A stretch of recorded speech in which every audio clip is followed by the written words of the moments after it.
Hello, good evening, everybody. My name is Christine Ortega. I'm the executive director of the Encuentro. So again, welcome to the world premiere of the celebration of Texas Mexican food, Encuentro 2023.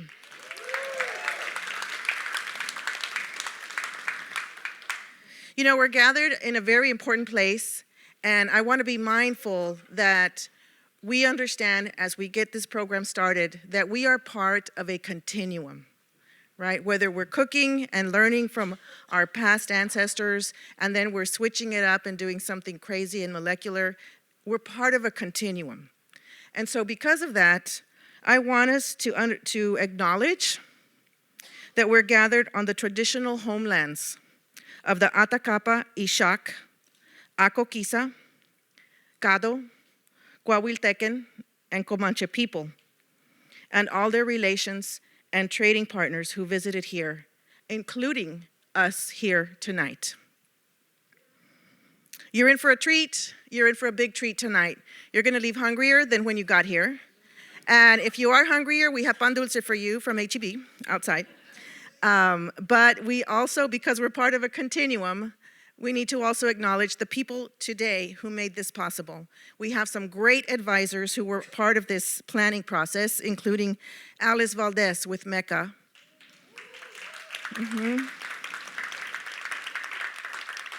Alberto Beto Cárdenas, Susan Christian.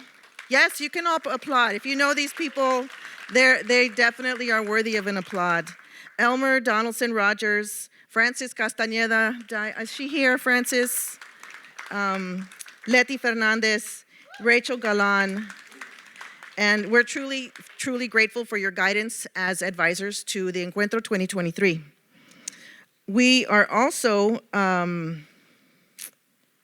thankful for our sponsors, right? Because again, without them, we would not be here. So we need to thank them. And if you don't mind, I would like to tell you who they are so that you can, again, just be mindful whenever you feel like you need something, you can go to them if it's appropriate in your life. Humanities Texas gave us the seed grant for this event, so we're grateful to that, and it's part of the National Endowment for the Humanities. So Adan helped get that grant, which was the anchor that then helped us catapult for the other sponsors. H-E-B came in a very big way, so we're grateful to them. Mecca came in, obviously Mecca, we're in their facility, right? This is TBH and Mecca in the same facility now on the east side. Beto Cárdenas, Pekin Properties, Soul Fit Grill, Texas Tech University Press, Bayside Printing, and our co-sponsor, of course, the City of Houston, Mayor Sylvester Turner's Office of Special Events. So let's give them all a great round of applause. And now let's get this panel cooking. Let me introduce Adan Medrano. He's a food author, chef, and filmmaker, researcher of the indigenous food and cooking of South Texas and northeastern New Mexico. For over 23 years, he worked throughout Latin America, Europe, and Asia, and during his travels came to recognize the cultural importance of food. So, Adan. Thank you. Muy buenas tardes. Hello. I guess I can use the lavalier microphone. It's so nice to have you here. All these 2 days, me he sentido tan en casa. It's all been about that, so thank you for being here. I want to welcome you and tell you that Encuentro is an encuentro. We have to be here with an open heart, and it's going to affirm the importance of food in our lives. I hope you enjoy the specially selected scenes from the documentary feature film, Truly Texas Mexican, which is now distributed internationally by Amazon. And the director of the film flew all the way from Uruguay, from South America, to be here this evening. His name is Aníbal Capuano. Where are you? Ahí está. He directed the film, and so you can get his autograph later. Also with us is the producer of the film, a star in the feature film industry. She's a living in Houston now, a native of San Antonio. She was also the co-location manager for the feature film Selena. So she organized when J-Lo was in the stadium, she organized that. And that's Virginia Diaz, the producer of our film. Where are you? You're over there.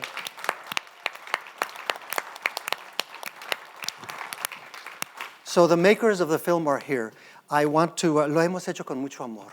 So let me introduce the moderator for tonight. And then he will take over. Dr. Mario Montaño is a cultural anthropologist and folklorist. His research focuses on the foodways of the Texas-Mexico border and the northern region of Mexico. His interests are on the anthropology of food. How do food-centered activities influence the construction of cultural and gender identity? How do food preparation, distribution, and consumption contribute to men and women's social position and power? How does food symbolically connote maleness and femaleness? In addition, Dr. Montaño developed a university-level course on the Rio Grande River, focusing on the different regional cultures that live along the Rio Grande River. So I present to you our moderator for this evening, Dr. Mario Montaño.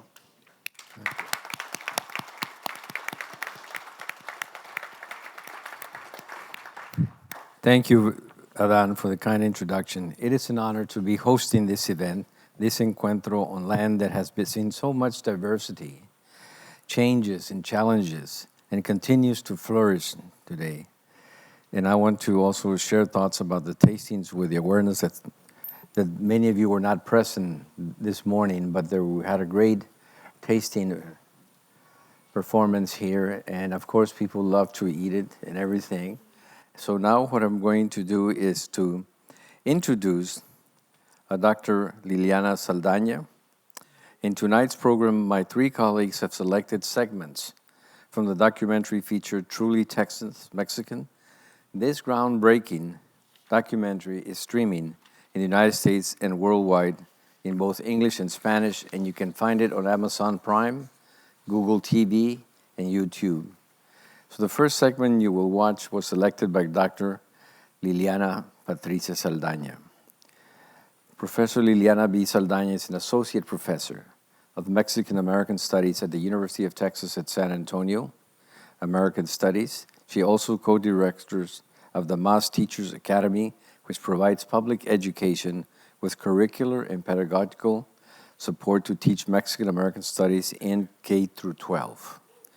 Her research interests include the colonial struggles in education, indigenous foodways, and the coloniality of public celebrations like San Antonio's 10-day fiesta event. Dr. Saldaña is excited to teach a new course titled Mexican-American Foodways, Recipes for Wellness, Justice, and Liberation, which will be offered for the first time in August at UTSA.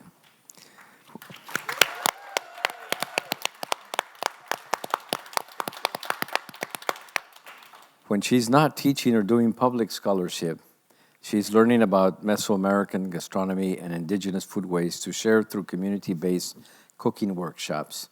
And she does gastronomy presentations. Inspired by her mama, the best cook she knows, and her family's struggles with diabetes, Saldaña's vision as a teacher, cook, activist is to encourage people in her community to reclaim indigenous foods for personal and collective wellness. So now let's look at Dr. Saldaña's film selection. Please play video number 1.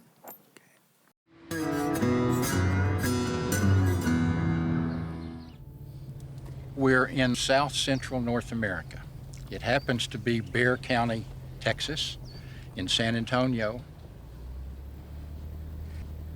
And if you look over here, just on the other side of the trees, where the low trees are growing, still down here in the bottom, that's 10,000 years old. All through here, we excavated 700 square meters from 20 different encampments. And we found earth ovens, projectile points, knives, scrapers, mussel shells. The south central part of the North American continent. It's a very important place for literally international travel from Central America to Mexico along the highway that the Spanish called the Camino Real, which comes right through here. We know that road literally at one level comes from Mexico City all the way through northern Mexico and the mountains, all the way across the Rio Bravo and goes to St. Louis. And that's where there were huge pyramids 2,000 years ago. And the people who managed those pyramids in St. Louis, Cahokia Mounds, knew people who managed pyramids in Mexico City. The Indian people who lived here, different from many other places, were always hunters and gatherers. 15,000 years ago, they were hunting mammoths. 1,000 years ago, they were hunting white-tailed deer. And through most of that time, they were eating plant foods that are all around us today. We're standing on a terrace surface, and this terrace is 50,000 years old.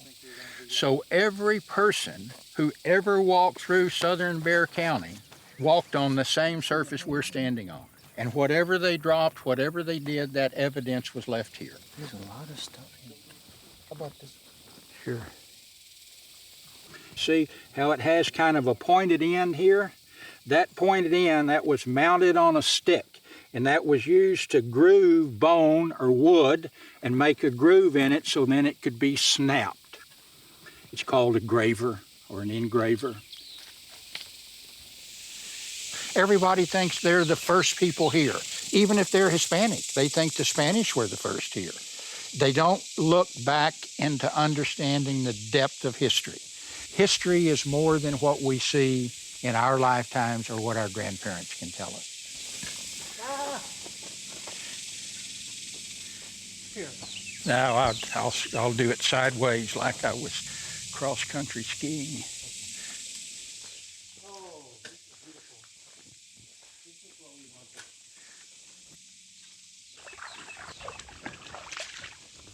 Here's what the Indians came for down here.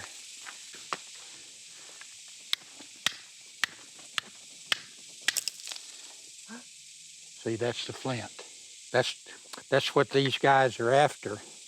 That's what's, see this? You cut yourself with it every time. But this is what this river supplied. This was probably the most important resource. So refreshing. It makes me more grounded of who I am and knowing that I belong here. And not only knowing that you belong here, but part of the evidence is that the foods here, your body is sustained on the same foods that the ancestors were thousands of years ago. And right here where we are, we drove past all of the nopalito, all of the new tunas that are coming in. The onions are there. The fruits are all here. Pecans, where did pecans come from? They're northeastern Mexico and South Texas where pecans come from. Tomatoes are strictly Native American. Squash, beans, all of these foods are all Native American foods that sustain the whole world today. And they were domesticated right here. But if you think about where you're standing, your ancestors have been standing here, breathing this air for 10,000 years. And that's got to be empowering. It's an empowering story because it opens up the whole question of North America. How did North America come to be what it is today? And who are the immigrants? And who are the original inhabitants? See us. Thank you. So, buenas tardes, good evening. I want to begin by thanking Dr. Alston Toms, who passed away last June. I was really sad to hear about his passing. I'm very grateful for the knowledge that he shared for this documentary. And so this particular segment really stood out to me because I'm the first in my family to be born in Yanaguana, also known as San Antonio, the land of the Payaya and the Coahuiltecan people. Growing up in Yanaguana, I learned that the first settlers were the Canary Islanders in 1718, that they were the ones who founded Yanaguana San Antonio. And so it took many years of, being in the community, listening to the stories of the elders, and of course, being in Mexican American studies, we have access to this knowledge, to a different perspective, right? A counter perspective. And so this segment stood out to me for that very reason. One, because, in Texas K through 12 schools, a lot of the work that I do is in public education, right, and curriculum development, and developing curricula that honors, the true histories of people. And so, Yanaguana San Antonio is one of those cities that is famous, right, for quote unquote honoring and glorifying U.S. settlers, right, and much of that narrative is rooted, in myth making, in white supremacy, and so the narratives, whenever we teach these narratives or learn these narratives, it is a form of violence on our people. It is a form of epistemic violence in our people. So, as I was listening to Dr. Alston, I think I went back to this documentary, this particular segment, a few times because of the importance of really honoring, gaining a deeper understanding of the histories of indigenous peoples in present-day Texas, and the connections that they had with indigenous peoples since time eternal. Indigenous peoples in present-day South America, in Central America, even in the Caribbean and present-day Mexico, were trading, were establishing very extensive trade routes, were exchanging, were bartering, were establishing relationships with indigenous peoples all the way, to, I'm thinking of the Puebloan in New Mexico. They were trading feathers, they were trading foods, they were trading other goods. And they were connected with people as far as present-day Illinois, with the Cahokian people. And so, the images in the documentary are also very important to see the mounds, right, of the Cahokia, and to see the pyramids of Mesoamerican peoples, because even though they spoke different languages, they may have had maybe different cosmological, worldviews, they were indeed connected through trade. They were connected to these millenary ancestral relationships that they had established. And most importantly, they were connected through food, right? And so, they were connected through, particularly in this region, right? And what we now call, and what Chef Medrano calls, the Mexico-Texas Triangle, which is present-day South Texas, Central Texas, Coahuila, Tamaulipas, and the edges of San Luis Potosí, right? That they were all connected through these ancestral foods that had been, domesticated by ancestors for thousands of years, 9,000 years, 10,000 years, tunas or prickly pears, squash, beans, amaranth, mesquite, pecan, sotol, a number of different foods. And so the question of, who is the immigrant? It makes us present to the idea, and to the idea that many of us are not foreigners to this land, that many of us are, while we may be classified as immigrants by colonial laws, by geopolitical borders that were imposed by the United States, that we are indeed connected through our foodways.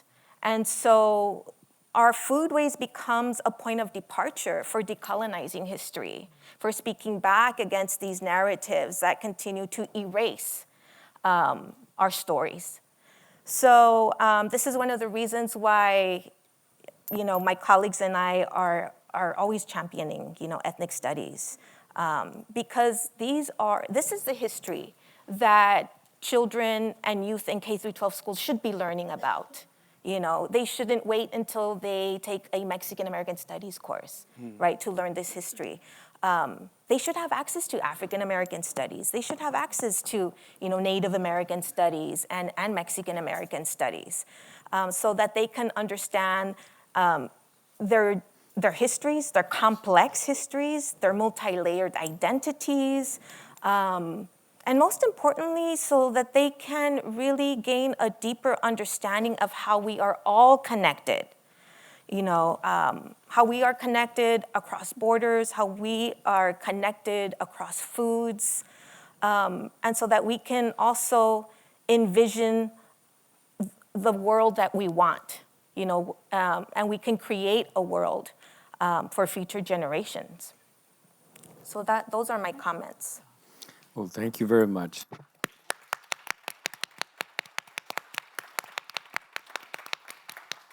I have so much more to say, but I'll keep it at that. Well, no, but that was an interesting clip that you selected depicting the first people of Texas. And of course, it does raise a question that you mentioned is who are the immigrants? Who are the original inhabitants? As Dr. Thomas Toombs posed in the film, and as you so eloquently explained, what remains here is the intriguing and persistent and contentious question is who are the original people to Texas? And having said that, now I'm going to transition to introduce to you Dr. Bush, Leslie Bush. Leslie Bush is a paleo and ethnobotanist who specializes in identifying, interpreting plant remains found on archaeological sites. Through her consulting practice, macro-botanical analysis, she has worked on sites in 18 states, including historic Spanish missions and ancestral cattle villages and painted rock shelters at the Lower Pecos region. Cooking is her favorite way to relax, whether making experimental dishes from wild plants or baking cornbread in the skillet she inherited from her grandmother. Leslie recently learned to make traditional pine needle baskets and hopes to incorporate more basketry in her food practices. And so now we're going to look at Dr. Bush's film selection. Can you please play video number 2?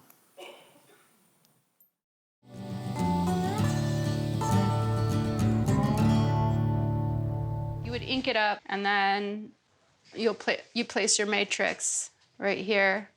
So then you put your paper like this, put this down, and so then you put it through like this.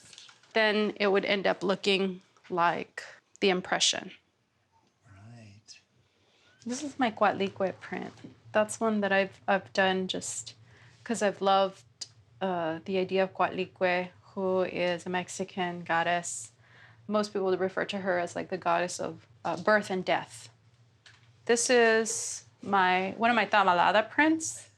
We would have a tamalada, and my family would kill a pig. And so I can remember my mom, having a whole pig on, the mesa, like in the countertop. I mean, how horrifying is that? And then, why do you like horror movies, right? Like, how, and you come in and you're like, and there's a pig and it's dead. There's blood. There's blood everywhere. And your mom, good morning, ¿No quieren comer? And I'm like, no. And the light is just right. It shimmers. Oh, that's great. That's beautiful. Doesn't it look great? Oh, yeah. Okay. We shall. Do you like it? I love it. It's good? It's good. And it's unique. Like- People don't know that you could make a grapefruit pie. It's Well- like I had never heard of it. Oh, my goodness. It's really good. I think I grew to love cooking because of my mom. She cooked for us. She did the tortillas de mano. She had her molcajete, which I have here. This is my mother's molcajete. I have it here in a little place of honor. These are her kitchen towels, which she did embroider by hand when she was younger. There you go. You have this idea of women are supposed to be in the kitchen, but the people who get fame for being professional chefs are men. I mean, the only way that you can really account for that is, again, sexism. Like, you have to call it for what it is. Salud. People don't want to give women credit because women have traditionally not been acknowledged as experts. It's hard for people to accept women as experts. I think there always have been women there, but just kind of relegated to those shadow areas. Cheers. Cheers to your work too. Mira, la reina no cocina, pero sí cocina. Sí, sí, cocina. Cooking is, in my own way, part of art activism because it's part of our culture, and I want to keep it up so that we can have the recipes that my mom taught me, and also just to be healthy, be happy.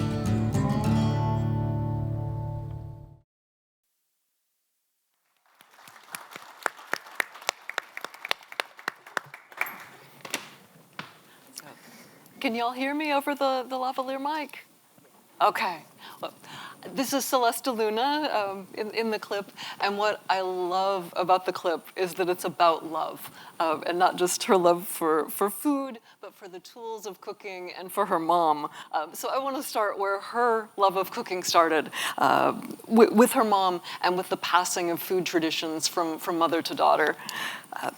One anthropologist has estimated that women in indigenous North American societies did 80% of the labor involved in food production. And I do want to be clear that by women, I mean people who were socially recognized as women. Both Cabeza de Vaca in 1535 and Alonso de Leon in, I think it's the Elder in 1650, but correct me if, yeah. And both of them mention people that they identify as men, who were dressing and living as women. So, in one small way, I think we're fortunate to be living in a time where it's so hotly where what it means to be a man or a woman is so hotly contested, because it helps us understand that gender systems in former times might not map exactly onto anybody's idea of gender in the present. People in the past got to live how they wanted without reference to whether we liked it or we were going to like it or not. But because of how home food production and cooking seems to have been gendered in something akin to female in the past and in the present, the passing of tradition from mother to daughter, I think, is particularly important. And the clip invites us to think about how cooking traditions like Texas Mexican are sustained over hundreds to thousands of years. I mean, maybe not in the exact details, but in the core set of cooking techniques and ingredients that persist. Ms. De Luna's story illuminates how traditions pass hand to hand, mother to daughter, story to story, in the kitchen. And the traditions also pass through artifacts. And as an archaeologist, this is absolutely my jam. She has her mother's mocajete, her mother's kitchen towels, and again, textiles, another tradition that worldwide is often associated with women. And the implements hold the stories, the memories in the mocajete and in the towels that the implements, the cooking implements that bring to mind the memories, bring to mind the cooking techniques and the dishes of her family's past. And these implements also help her pass the tradition on to other people, carrying the traditions into the future. And artifacts and memory are present at the beginning of the clip as well. We hear how much Ms. Luna loves her press, another tool that passes on traditions through the written word and through artistic representation, her wonderful prints. And it's maybe like the artistic representations on the painted rock shelters in the Lower Pecos region that we call rock art in ways that maybe do violence to the original intention of that, but certainly they are iconographic representations that pass on information over centuries to millennia. And the Coatlicue print that Ms. De Luna makes, the goddess of birth and death, I think is a wonderful metaphor, because there's a lot of creativity in things that make us uncomfortable, like the head of dead pigs. Cooking requires death, even as it sustains our lives. And that's true on the plant end too. the onion bulbs and tubers and hearts of things require the death of the organism. So there is death there too. And also individual cooks pass away, taking their unique variations on the cuisine with them. But new cooks arise and make innovations, and the overall tradition continues. The last thing I wanted to say is about the middle scene here, where Ms. DeLuna makes the grapefruit pie. Grapefruit isn't native to North or South America, but it's a beautiful innovation that evokes the taste of native fruits like plums and agorito and some kinds of tunas and zapotes. So just a beautiful clip, I think. So many beautiful clips. Yeah.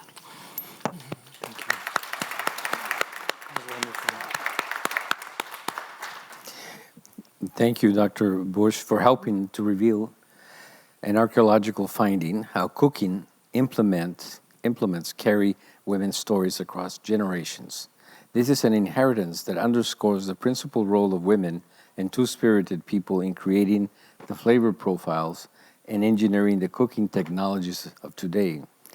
As the artist Celeste de Luna in the film states, women have always been there, but relegated to the shadows, end of quote. So now I would like to introduce Adan Medrano. The next segment we'll watch is from the noted researcher, food author, and filmmaker Adan Medrano. Adan is an independent researcher, chef, and the executive producer of the film Truly Texas Mexican. You could have groundbreaking insights adding to the culinary landscape and to cultural identity. So let's look at his film selection. Please play video number 3.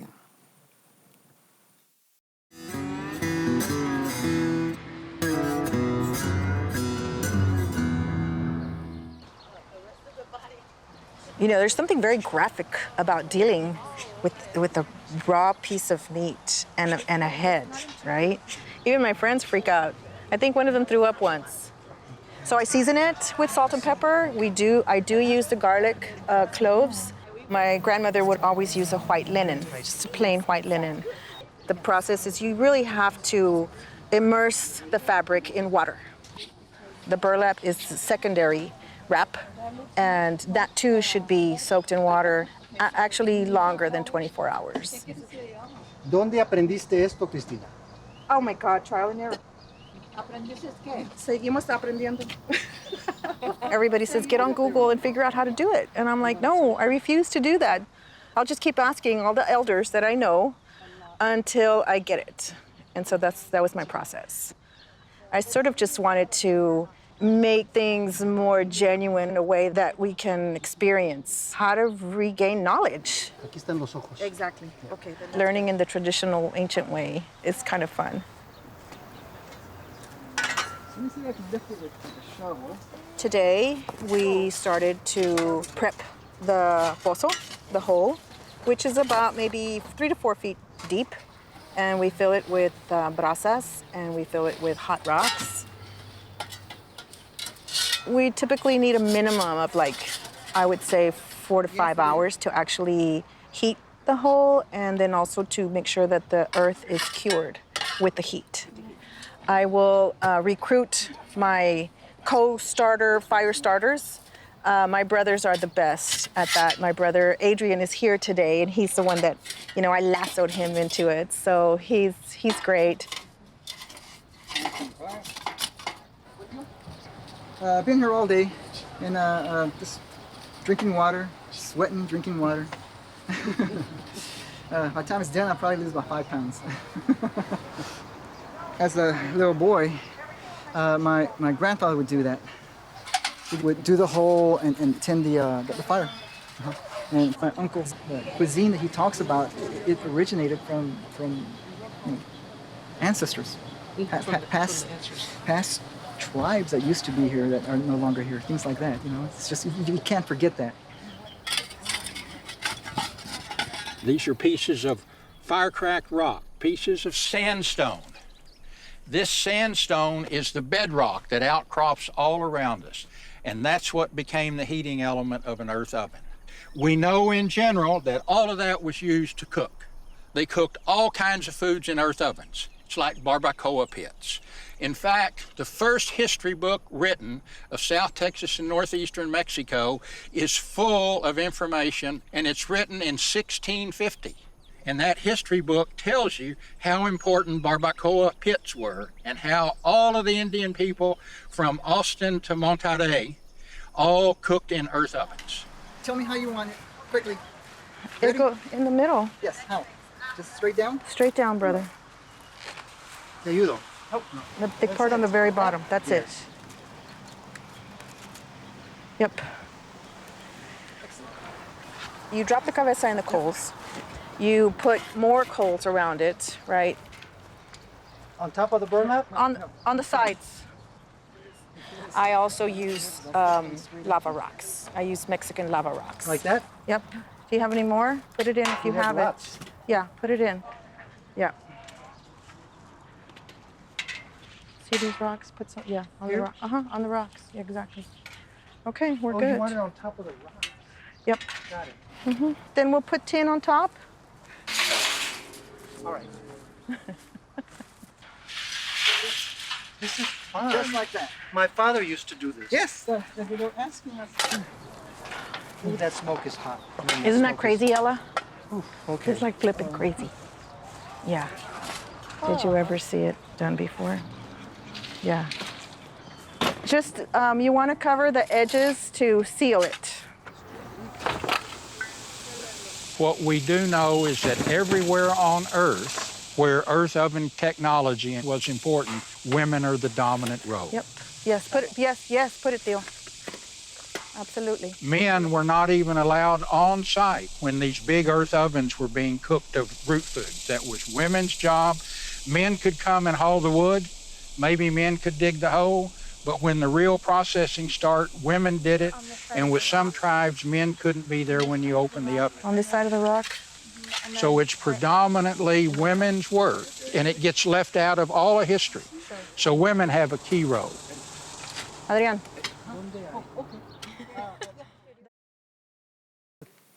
Okay. That's great.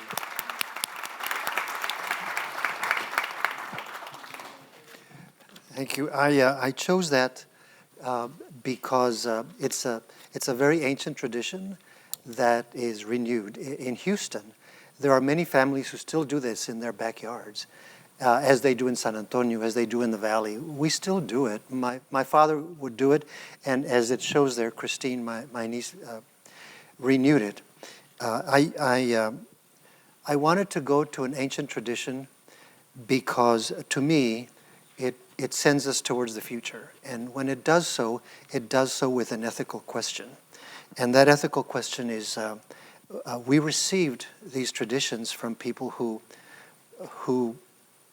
dealt with the environment in a certain way, who dealt with landscape and with Mother Earth a certain way. And the ethical question is, how then do we hand on to our future descendants so that they can cook and drink water that's clean, as we did until a few years ago, until a few decades ago, I should say, a few decades ago. So these are the ethical questions that our ancestors give us, and food passes that on to us. I'm going to take a parenthetical here because I was told by Christine that when I start talking about food, as I am now, I need to thank the cooks who have been feeding us for these 2 days and who are present here. For those of you who haven't attended the cooking sessions, we have 10 chefs who came from across Texas and who have been cooking a lot of this ancient foods. And I'll ask them to stand so that we can recognize them. Would you please stand? And let's give them a welcome to Houston.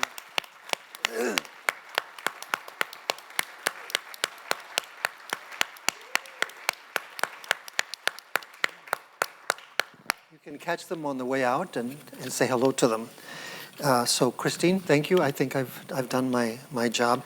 The other reason I chose this clip is to talk about film. My first career was as a filmmaker. I did that for the first 15 years in my first career. And my approach to filmmaking is storytelling that doesn't look at people, but attempts to be with people so that the story generates itself from the scene. And I was very fortunate to be working with Anibal. Anibal Capuano is the director. This is the way he does film. He believes in community filmmaking. And the producer, Virginia Diaz, also. So there were three of us. There was the camera person, who's a wonderful talent, as you can see.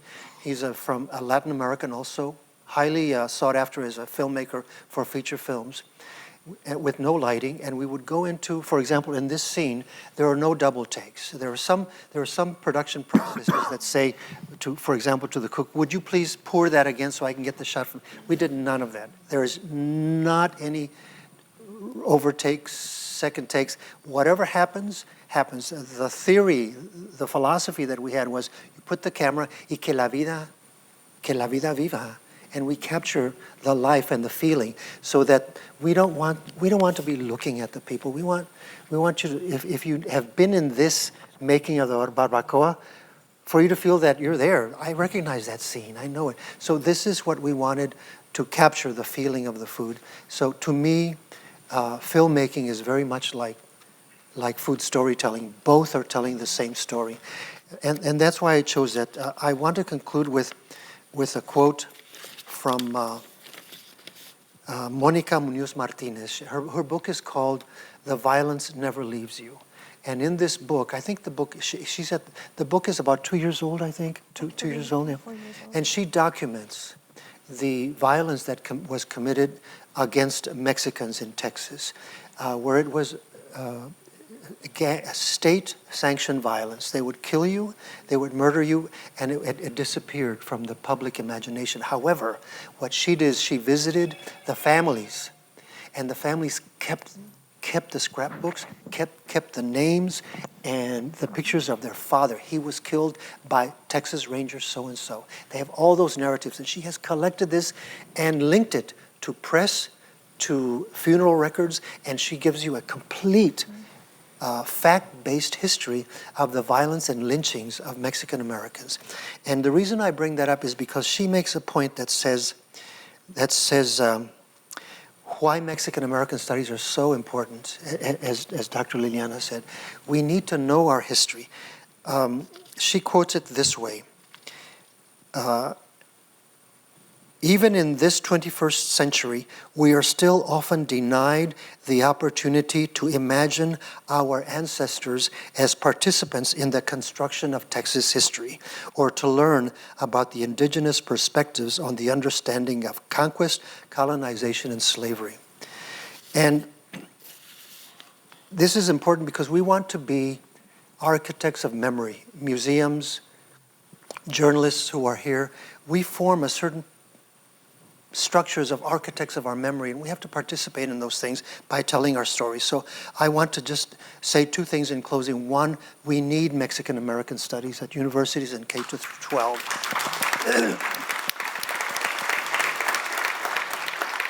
And we need conferences like this. I hope we're committed to make this happen again. It should not be a one-time thing.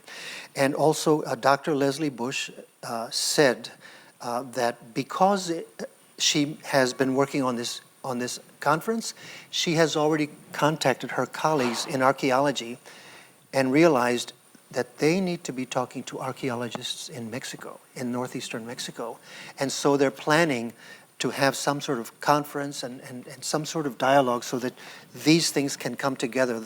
We have to be architects of our memory, both through food and through film. So the future, looking at the future, is what this Encuentro is all about, towards a spirit of welcoming. So I'll close with the fact that the Encuentro today and in the future is about all of us together building a table where all are welcome.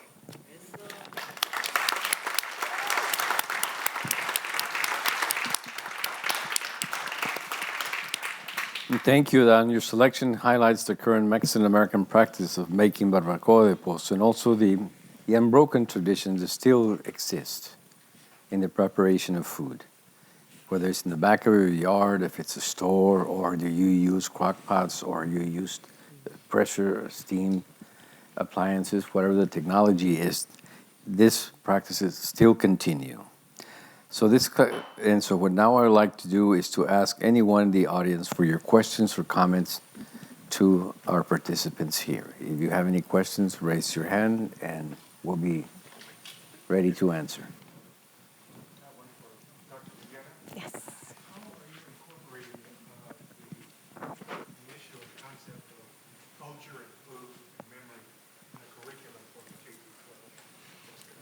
Would you Yeah. repeat the question?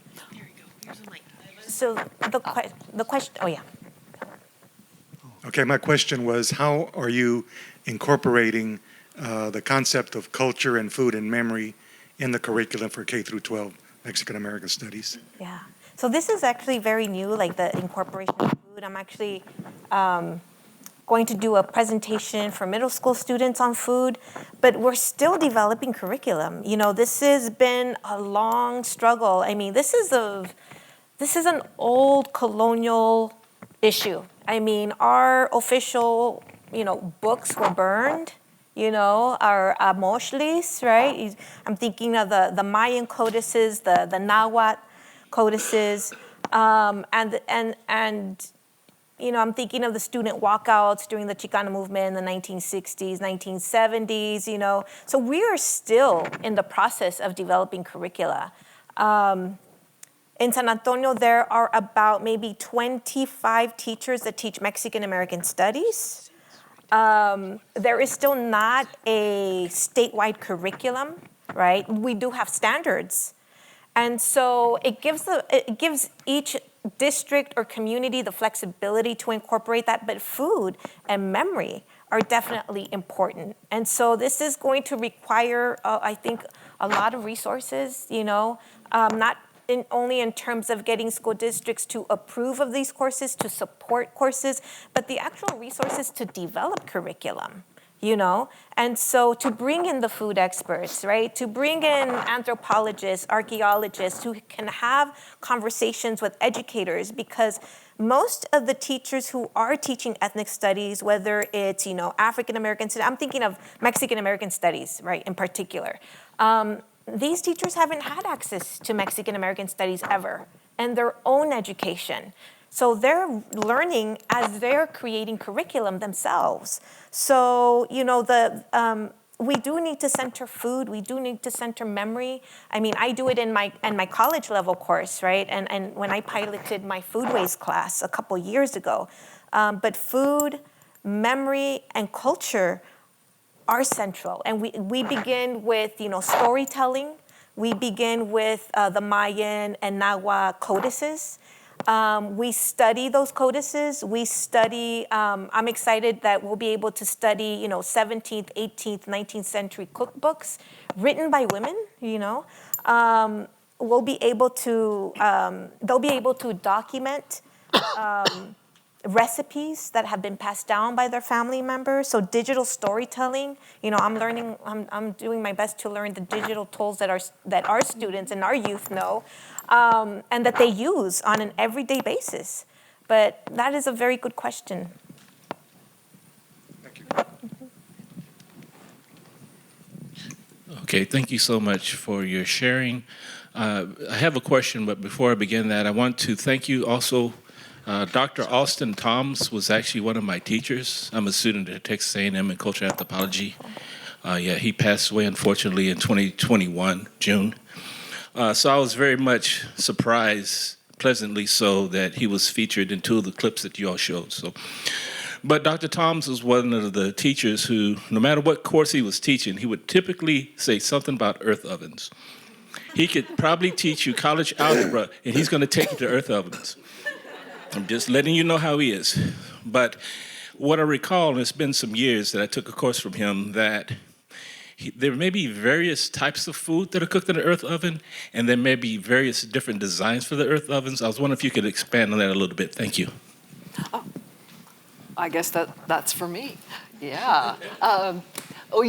We saw animals being cooked in the earth ovens here in this clip, and I think Christine mentioned that it's several hours. I think meat cooks quicker, and of course, the smaller the meat, the quicker it cooks. But for lechuguilla hearts and really tougher things like large, tough lechuguilla hearts, agave hearts, we're looking at 36 to 72 hours. And for some of those, the agaves out toward El Paso, where you have a really big agave heart, that's going to be 72 hours. And I've seen, and I think it was also in the clip that there are many variations, as you probably know, on earth ovens.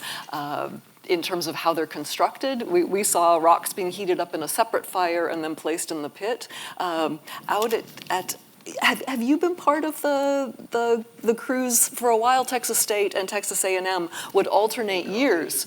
Building the experimental earth ovens, and we did one at Shumla. At Shumla campus west of Del Rio in December of 2022 to help Charles Koenig with his dissertation research.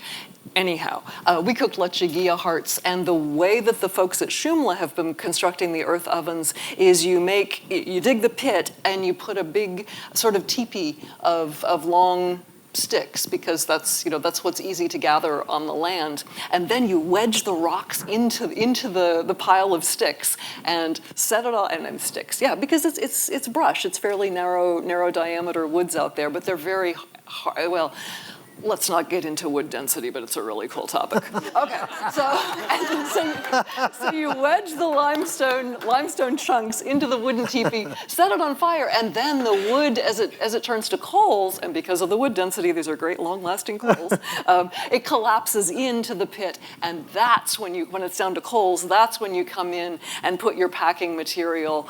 It was wet linen and burlap in this clip, but prickly pear pads, anything with moisture that will protect, that just sits between your food items and the coals, and then your food, more packing material, prickly pear pads, grapevines, moist grasses, whatever you can get, and then you cover it with earth, and you have somebody monitor it to make sure that there are no holes, because that's when I was not present, but A&M students have told me the year that there was raw rabbit coming out of the earth oven was because there was a leak, and even a small leak will cause problems. That's probably, does that answer your question? That's more than you bargained for, but there are many, it's part of Elston's legacy that lots of us can talk about earth ovens for just days and days and days. So thank you. I would take a point of privilege as a practitioner. Yes. Cooking with an earth oven, I'll just make a point that the wood does matter. Yeah. One, the wood does matter. If you cook with oak, it will not be the same as if you cook with mesquite. You must cook with mesquite and watch the flame all night long. This is where you get like your nephews and your teenagers to watch the fire all night. And this is where you break out the beers. But the wood is very important. Curing the whole is several hours, but cooking is based on weight of what you're putting in the pit. And so you do have to know what you're cooking, because you can get it raw and have absolutely no leaks of any kind coming out of the ground. So we improvised using tin, but that's clearly not an ancient technique, right? But that's what my grandparents used, and that's what they had available. So we improvise as we go, part of that continuum, but it's a long process, and it's not a single person process.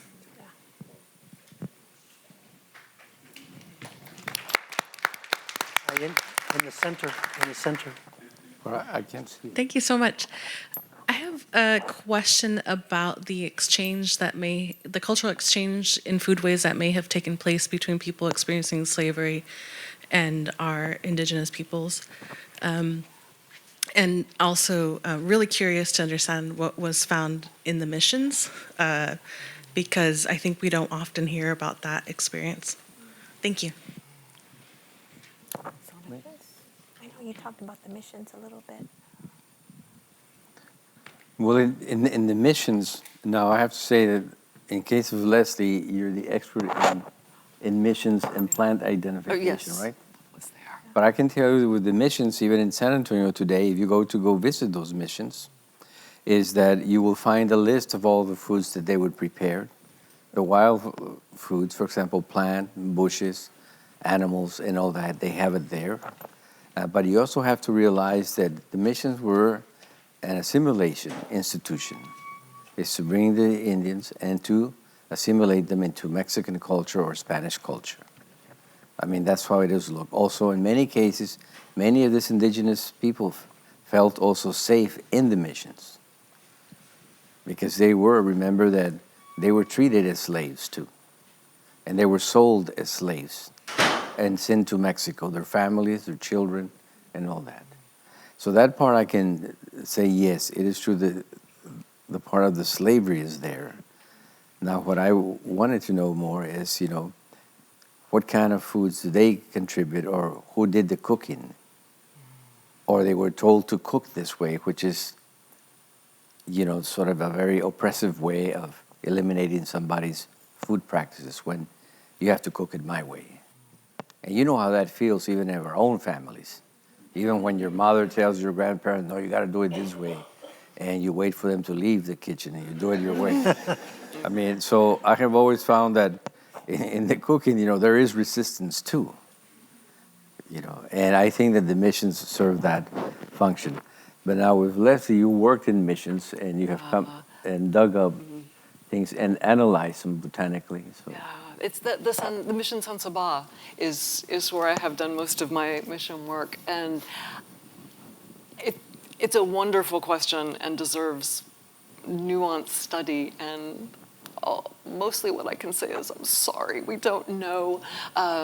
It's so much easier to identify trade items. There's hazelnut shell at the San Saba mission that probably came from Spain, actually, because the other nearest hazelnut is Arkansas, and there's some, obviously Caddo people were in contact with Central Texas as well, but given the mission inventories, it probably came from Spain.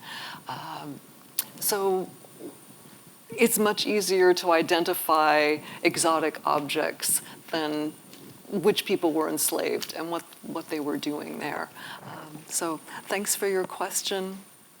I can Also, yeah, go ahead. I want to add to this the part of slavehood. The Spanish in the 1750s or 1740s and all that is well documented. They had a system called the encomienda system, where the explorer or rancher would get permission from the governor to go and round up a group of hunters and gatherers and enslave them and take them to their ranch to do the work. And then when the work was done, they would release them, but keep their wives and children, see? So that's the way they can then let them come back again. And that was a Spanish policy. That changed later on, because in the 1700s or 1715, there's a mission, San Bernardo, in Guerrero, Coahuila, across from Eagle Pass. And in that mission, they had a system. They decided that they were not going to have an encomienda system, that they could come to the mission if they wanted to come, and let them go out and you could stay or leave, and that is documented.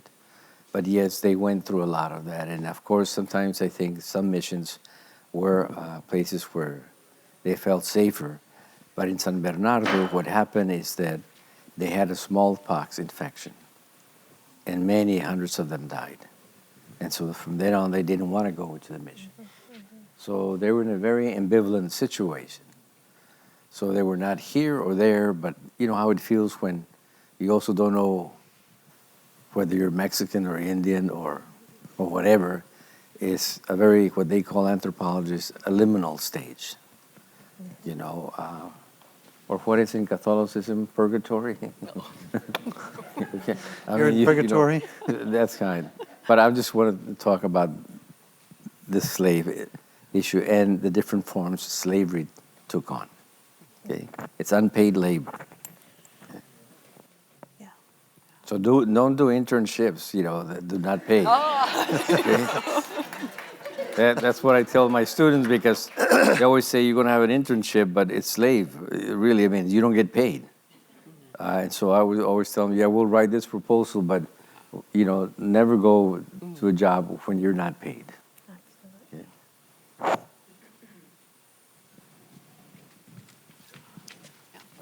Are you looking for a dissertation topic, perhaps? That's what I'm thinking. Yeah, because the same Mission Dolores.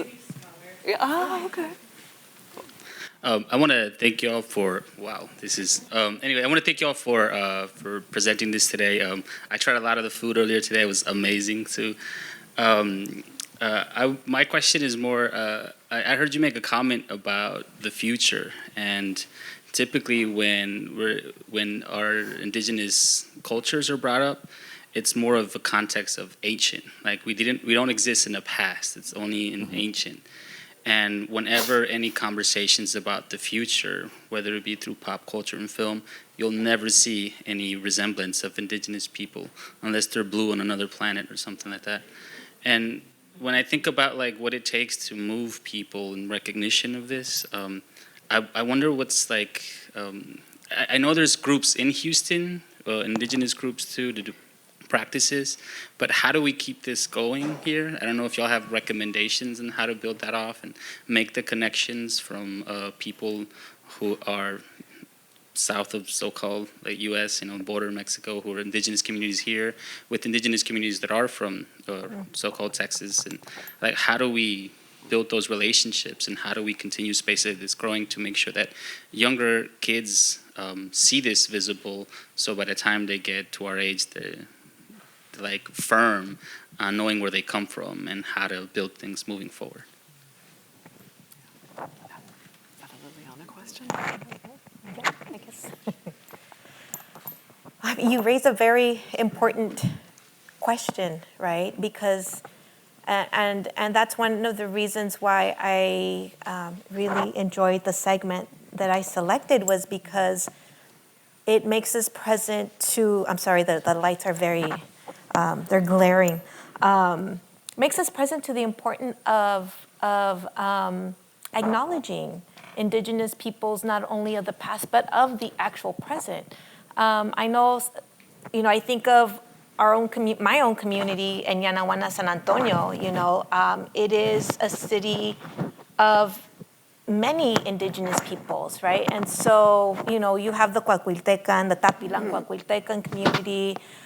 You have folks who are also, who are interacting with the Texas Heritage Project that Rudy de la Cruz leads over there. He is collecting oral histories with people, who live on the south side of town or who have connections to the missions. There's a lot to learn, right, about how we are connected, but also to understand our unique histories, our unique traditions, our unique foodways, because, we are not all the same, And even though we might share histories of colonization, we also have our unique, the nuances, right, the cultural nuances that make our communities, our families unique, And so I see it as, we are at a point in time where we can build those bridges across communities, where we can gain a better understanding of our own positionality within the communities that we live in. And I see myself as someone who is constantly learning as well, because as I said, I never learned about indigenous peoples past and present, in Yanaguana, in occupied territory known as San Antonio. I had to learn it through Mexican American studies. I'm still learning it from the descendants of the original peoples, who may be connected with the Payaya, who are connected to Coahuiltecan peoples across the border, right? And so I think there is a lot of learning that we can do. And so, I wish I had more to offer, but I think I think there are many opportunities where we can build those bridges across communities. Did you want to? I was gonna. You said that you felt like you didn't have, that you wanted to offer more, and I think you're doing all you can. And I think maybe the lesson is attack on all fronts. That I will be more in contact with colleagues in archaeology in northern Mexico, and we will have more interaction there in the professional sphere, where we're working K-12, we're working college classes. All of it matters, I think. Yes. I'd like to add from my personal experience that to affirm the ability of each of us to do it, to do what you're saying. And I think if I get your question, it is, how do we continue forward the power that our traditions, ethical standards, mores, towards the future? Because we know that we are not of the epistemology or of the system that is received. And Antonia Castañeda is a scholar. She's now in San Antonio, and she says, have the confidence to claim your experience and that of your community. And I would follow that by saying that although in the public imagination we are invisible, our food was invisible, in the real world where we live, which is en el seno de la familia, en la comunidad, it's strong. Women, when my mother cooked, she was narrating my identity. She was telling me who I am. And even though when I went to high school, I went to a boarding school, and I went in and I had written down mariachis, all these songs, corridos. And 10 years later, when I came out, I was singing Peter, Paul, and Mary, country western songs. This is true. This is true. I was just transformed. So it is a recent journey of me to reclaim my Coahuilteco. But I know I'm that because although I didn't have the K through 12, because as you say, we're developing out of when we were oppressed, I knew that when someone gave me a tortilla con aguacate, my body felt connection to the light. Oh, this is me. So through food, hundreds of years, we've been doing it in the power of the family. So claim your ability to narrate who we are in those spaces. My mother comes to me with a molcajete and says, "Este es un tecolote." She didn't say mano, which is a Spanish way to do it. And my father once gave me a squash, and he says, "Este es tatuma," which is the indigenous word. He didn't say, "Este es calabaza." He says, "tatuma." You know, these little things, they may be very small, but they're powerful because they happen in the intimate spaces. So like the chefs, that's what we've been all about. I mean, these little things, we think they're small, they're very powerful. They have sustained us through 500 years of oppression. Also like to add what Dr. Bush said, that this kind of problem, the question that was posed, it has to be addressed in different fronts. For example, if you're cooking in your house, make sure or try to get your children to help you in one activity in front of there. And I've seen this, that it crosses class lines among Mexicans, even from, upper class, even millionaires. And we have them in Texas, the Mexicans and poor people, is when they have their children in the kitchen, helping them and doing things and explaining to them, is to incorporate them. And I think that it's important. The other thing is I wish that there were more statewide public education curriculum. And, that's a problem here in Texas, is to getting to accept that. And I think it will be signed as a law that you could not teach that, or, as happened in other states. The other thing that I look forward to, and I've seen it as very positive, is the culinary institutes. And one of them that I have followed and go to YouTube and check their curriculum there is, I think, Nadia, what is the name of the school that you teach in? South Texas College has a culinary institute. And those are cropping up, and many of the people are studying in culinary institutes. Many of you, like Bobby, you did that too, and you have others. And you learn now not only the techniques, but also the flavor principles. And I think that's very important. And what you teach in those culinary institutes, in Texas colleges in McAllen, is that you're also teaching the history. But also when you have students, like in your class, Nadia, that you have 10 or 12 students, those students are there because they want to learn from you or a teacher. So that's what I mean is by the different fronts that you have to do to continue this. And I will end this with what also was discussed I think today or yesterday, when one of our colleagues here in the audience said, if all of you could get together and open a restaurant, what would you call it? And I think with me, what Nadia said resonates with me, that you said that there will be no nationalism involved in this. Because, when you start saying, this is my region, this is my food, this is this other food, and all this, that kind of crude nationalism happens to be that the line between that kind of nationalism is very thin, because it divides racism and cultural nationalism. To have nationalism and racism, they tend to be a very thin line. So to me, I do agree that sometimes I think that we should not have those categories. And I can go on and on for that, because all of you, when I go to restaurants and I love to eat, but I see signs like this is original Mexican, this is authentic Mexican, this is handmade Mexican, and then you have contemporary Mexican, modern Mexican, novel cuisine, and on, those all categories. And sometimes I think that also divides us. And in the bottom line is, in the discussions that the chefs had yesterday and today, you will find out also that they have a different perspective of food, that they'll learn from everything. And keep in mind, I don't know did we select any chef below 30 years old? Because they all look so young.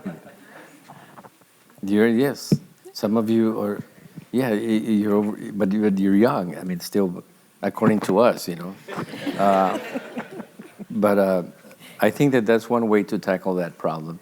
And it is like you said, it's a different fronts. Yeah. And you cannot delegate that kind of cultural learning to schools only. Yeah. It has to be at the house too. In the house. I wanted to add a comment. Because you were talking about, I was just thinking of my own, preparation. I completed a certificate in Mexican gastronomy about a couple years ago at La Escuela de Gastronomía Mexicana in Mexico City. And, it was a great curriculum. I appreciated the Mesoamerican focus, right? It was a really deep dive. And then we learned about the regional cuisines, right? The Oaxaca and, Central Mexico, Northern Mexico. And it stopped at the border. And I know, Adan, in conversations with you, you've talked about your own preparation, right? Your own training at the CIA, right? It's sort of like Texas Mexican food doesn't exist. And so I really see the many ways in which our chefs here today, including you, because we've always sort of been on the margins in many ways, that it's in the margins where you can actually create something new. And I think this idea of Texas Mexican food is really innovative because, if you study Mexican gastronomy in Mexico, you're not going to get anything that we've learned in this Encuentro, right? And you're not going to get it in sort of these white stream institutions, where you're learning European culinary techniques, right? And there's nothing wrong with those techniques, right? There's nothing wrong with those foods. But this is why this space is so important, because it's affirming the foodways of a people, the culinary techniques, the ingredients, the recipes, the storytelling, the history of a people, our collective struggles, our collective dreams. And so I'm very present to how historical this is. I do believe it was a historic moment. I think Mario was sharing me that you also believe that was a historic moment. Our people, our chefs talking about our food with our stories and the origins. I do believe that's true, and I would add that the food that you cooked, the food that we have here, is highly influential. In the restaurant industry, there are tabulations of trends, and Mexican food is at the top. It's just a very strong restaurant trend. And the acknowledgement of what Mexican food is South Texas and northeastern Mexico. For example, I'll take what I'm saying is that the food that we're cooking and the way that we're cooking is affecting what people in the United States think Mexican food is. If you think of enchiladas, they don't have an idea of iguana with black cheese, and they don't have that. They have the idea of ours. And if you think about nachos, for example, I was in England, they have nachos. That's a Texas-Mexican creation, born on the border there. So my point is that it may be overlooked, but in real life, what we're doing is very influential. The ideas that you have, the chefs, the intuitions that you were saying, you go through intuitions, they're very powerful in terms of the industry of what Mexican food is in the imagination of the American public, it seems to me.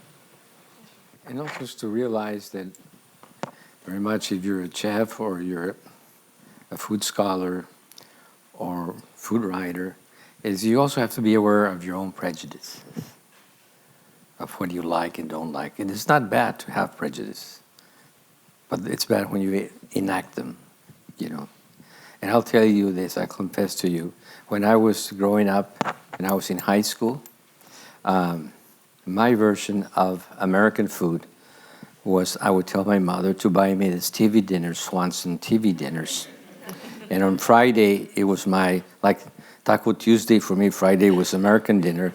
And I would tell her, cook it, and she would cook it, I put it in the oven. We didn't have microwaves.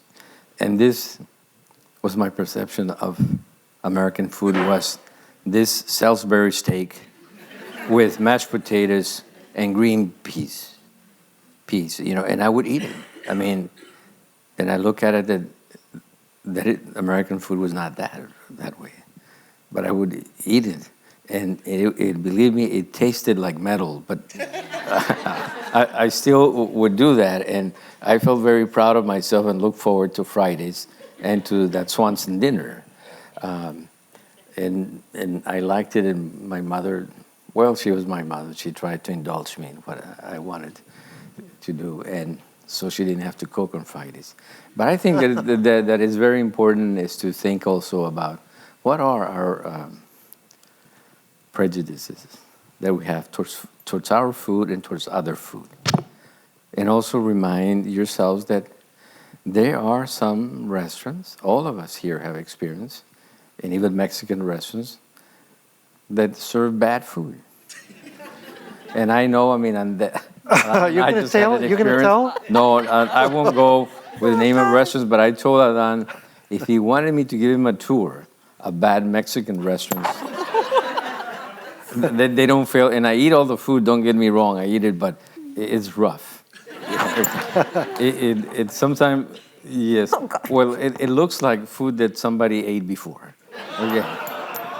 On the plate. But we were talking because those are also contradictions that we have, that if a Mexican person, a Mexican descent person makes it, that it's legitimate and good and all that. And all of you know that that's not true. And some of you have admitted that. And yesterday and today that some of your aunts or mothers did not cook. Okay? One of my aunts was wonderful, and we loved her at parties, but the running joke was, you could anchor a boat with her enchiladas.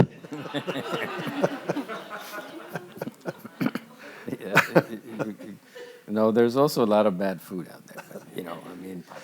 But, I had a follow-up question. Actually, question. a good segue question. I'm Brian. I'm looking for a career change, by the way, so if there's any paid internships, I'm totally down to start cooking.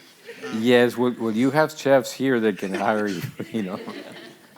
And my question is, you know, given all that you've said about the importance and the history and the power of this food, how do we protect it? Where does it belong? The recipes, the ingredients, and you know, who gets to eat it? I remember fighting with a poor person at Costco who was handing out samples of Swiss chocolate. I was like, what the hell makes it Swiss? What makes this chocolate Swiss? But yeah, there's a real question. Indigenous culture has been stolen. Our food has been stolen. The world has made billions, trillions of dollars off of it. It's been incorporated into every country's, traditional foods, and the popularity is rising, right? Look at Eva Longoria's show in Mexico. UNESCO recognizing Mexican food cuisine as, very, very important. So where does it belong? How do we protect it? And what are your thoughts on, who gets to claim it, own it, etc.? You raise a really great question. And I keep thinking of the chili queens, of San Antonio, the women, the working class women who would prepare chile con carne, in the mercados.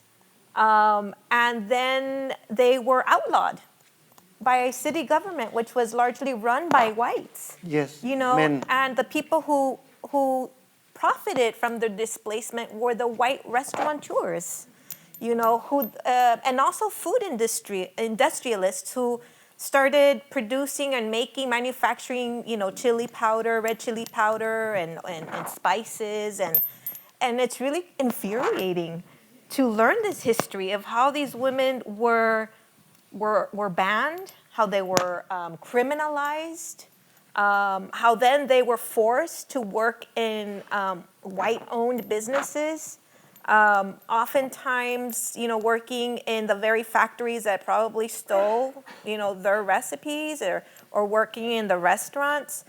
The comida casera, that we enjoy I think in our homes. I think one way to maybe safeguard it or support it is by supporting the chefs, our local chefs. Yes. Going to their restaurants, going to their pop-ups, buying their recipe books or encouraging them to write their recipe books so that they can be shared in our community. But that's something that I'm thinking that just sort of pops, in my mind right now. Yeah, I think it's also to practice. I mean, you yourself to prepare these foods, and I think you would prepare healthy foods if you make them at home, but also to identify those public restaurants that you like to go eat and support them. But I think that that's the way to protect it, is the continuity is to practice it. Like I said, is do it at home, go and eat. And here, I'm not just going to say eat where the chefs are Mexican, but try the different foods. We have to be adventurous, right? Okay. Except when you and I did it 2 nights ago. Yes. But I think that is important, and it's coming too. I mean, all of you are doing it. I mean, look at the audience today, yesterday, and today. There's a need for this. And I think that it is thriving, that we're not losing it. I'll third that to have a tradition, to strengthen the strong, beautiful, innovative core of this tradition that I've experienced over the last couple of days, and radiate strength from there through information, letting people know, is a much healthier and innovative, friendly way of being than living in fear and closing down your borders. You can cook this, you cannot cook this, and then the analogy to our national borders is obvious. When you start living in fear and locking down your borders, is not healthy. So, and what I've seen the last couple of days is so beautiful and healthy, and I think to grow that is the way to go. I'd like to add on that idea that it is born of joy. I think this has been mentioned by the chefs, that you come from a position of joy.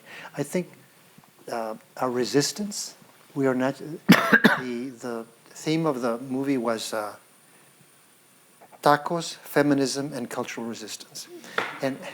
And resistance is born of joy and celebration. The reason we resist is because we're celebrating in ways that are not recognized. We want to share that. But there was you said the other one was, I forgot. Sorry. We have one more question. One more? Yes, I have 2 questions, and I want to thank the panel for the wonderful information. Dr. Bush, during your archaeological studies, some of the agricultural and culinary tools, were some of them made out of copper, and also for Dr. Saldana regarding the recipes and the trade and exchange today, do families pass on the seeds and the seasonings and a combination of ingredients to prepare the food? And those are my questions. Thank you. The copper that I know about before colonization is largely artistic. Copper embossing on masks, wonderful copper ear spools at Cahokia at the big mountain center near St. Louis, and there's. There's copper found in Central Texas that hasn't been published yet, but it's definitely sourced to the Great Lakes, so stay tuned for a year or two. And then, of course, with Spanish colonization, you see copper kettles, copper pots, copper kettles, which indigenous people sometimes use as copper pots and kettles because they work for that, but also to cut them up into tinkling cones and use them again for decoration and for sound on the Diane's here somewhere, but on jingle dresses, the jingle dancing. So no, I'm not aware of copper as agricultural tools. People today also use it for the finishing work on making stone tools, and that's a possible or plausible use of copper in the past. But it's mostly stone and wooden tools for the agricultural implements. Could you repeat your second question? Our families passing down the importance of using herbs and using seasonings in their preparation of food such that that doesn't get lost in terms of, for example, the use of cayenne, cumin, turmeric, different seasonings versus a genetic and GMO type equivalents. Yeah, so I've learned a majority of how I've learned how to cook is from my mom. And, she always tells me ajo, garlic, pepper, and the molcajete, y después tanteale, right? So going by how you taste the food. But there are certain spices, there are certain herbs that are prominent in, Texas Mexican food. I'm thinking of like oregano, I know for like menudo, right? Oregano. I'm thinking of, black beans are not a part of, my culinary tradition, but I do prepare them with epazote, which is an edible quelite. And people in present-day Mexico, especially the South, have been using that particular quelite for many, for a long time. But I would say, I keep thinking of Meredith Abarca's work, and she interviews Mexican-American working-class women and how they transmit that knowledge, that culinary knowledge. And for the most part, she found that this knowledge was transmitted through sazon, right? Through the idea of how the food tastes. But there are herbs, there are quelites, there are spices that I would say are a part of Mexican gastronomy. Some that were introduced via colonization, via the expeditions, right? Like allspice, anise, cinnamon, and not just for like the savory dishes, but the sweet dishes. And I'm also thinking of, garlic, black peppercorns, allspice, oregano. I'm thinking of like other herbs and spices. But those are largely, I would say, transmitted within the family. Yeah, within the family, within the actual intimate space of the home, of the kitchen. Well, I want to thank all of you for your comments and questions. And what I want to do now is to turn over this to Christine. Do you have any other comments or remarks, Christine, that we have to make? Okay, I think we're getting ready to wrap up, and as we do, when we came up with the theme for the Encuentro, we used the molcajete. You've probably seen it splattered all over the place. This was an intentional, thoughtful image that we chose. As I was listening to the conversation, we talked about continuum, we talked about ambivalence. How do we know who we are? We talked about rediscovery and displacement here, and all of those are real disparate ingredients in a conversation and a panel. They don't match. If you're displaced, how are you part of a continuum, right? So it's interesting because when you put something in a molcajete, you have to grind it and smash it. Adan boasts that he can crush a serrano chile in 5 seconds in a molcajete. This is like his little claim to fame with the molcajete, right? So that requires some force. It requires, some violence almost, right?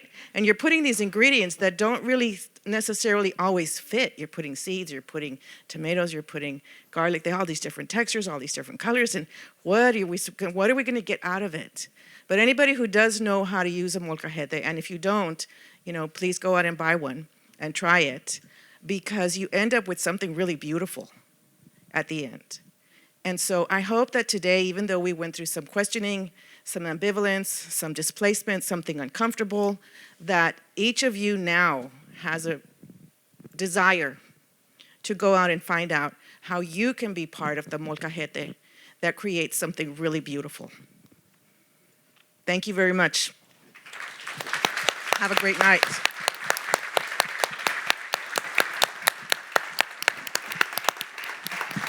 Thank you. Great, thank you. That's cute. Wonderful.